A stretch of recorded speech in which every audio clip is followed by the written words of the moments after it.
Aliomba kwa miaka 7, lakini Mungu alikaa kimya mpaka siku hii. Aliomba kila siku, kila usiku, lakini mbingu zilikaa kimya.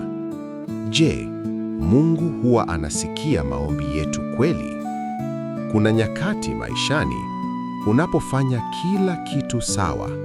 Unaomba, unafunga, unaamini, lakini bado hakuna kinachobadilika. Leo nakusimulia kisa cha mtu aliyepitia hali hii na somo ambalo watu wengi hawalipendi kusikia. Alikuwa mtu wa imani. Hakukosa kanisani. Hakukosa kuomba.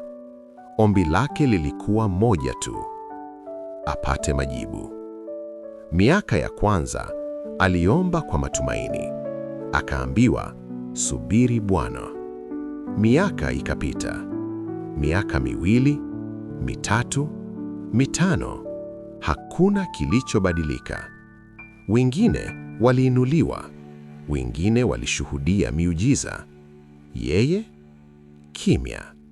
Akaanza kujiuliza moyoni, je, Mungu amenisahau?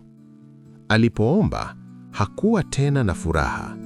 Ilikuwa ni sauti ya mtu aliyechoka. Wakati mwingine aliomba kwa machozi. Wakati mwingine hakusema chochote. Alikuwa anaendelea kuomba, lakini moyoni kulikuwa na maswali. Maswali ambayo waumini wengi huogopa kuuliza. Lakini kile ambacho hakukijua ni hiki: kimya cha Mungu hakikuwa kukataliwa, kilikuwa ni maandalizi. Biblia inasema, aliwaambia mfano ili waombe siku zote, wala wasikate tamaa. Kuna maombi Mungu hujibu haraka, na kuna maombi mengine Mungu huyajibu kimya kimya.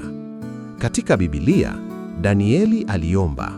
Jibu lake lilichelewa, sio kwa sababu Mungu hakusikia, bali kwa sababu kulikuwa na vita ambavyo macho ya mwanadamu hayaoni. Kimya cha Mungu mara nyingi ni ishara kwamba kuna kazi inaendelea nyuma ya pazia. Kama unapitia kipindi ambacho unaomba na huoni majibu, fahamu hili: maombi yako hayajapotea. Machozi yako hayajapuuzwa. Mungu hafanyi kazi kwa kelele. Mara nyingi anafanya kazi kwa utulivu.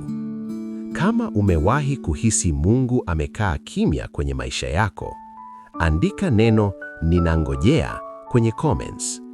Kama bado unaamini hata bila kuona majibu, andika amen.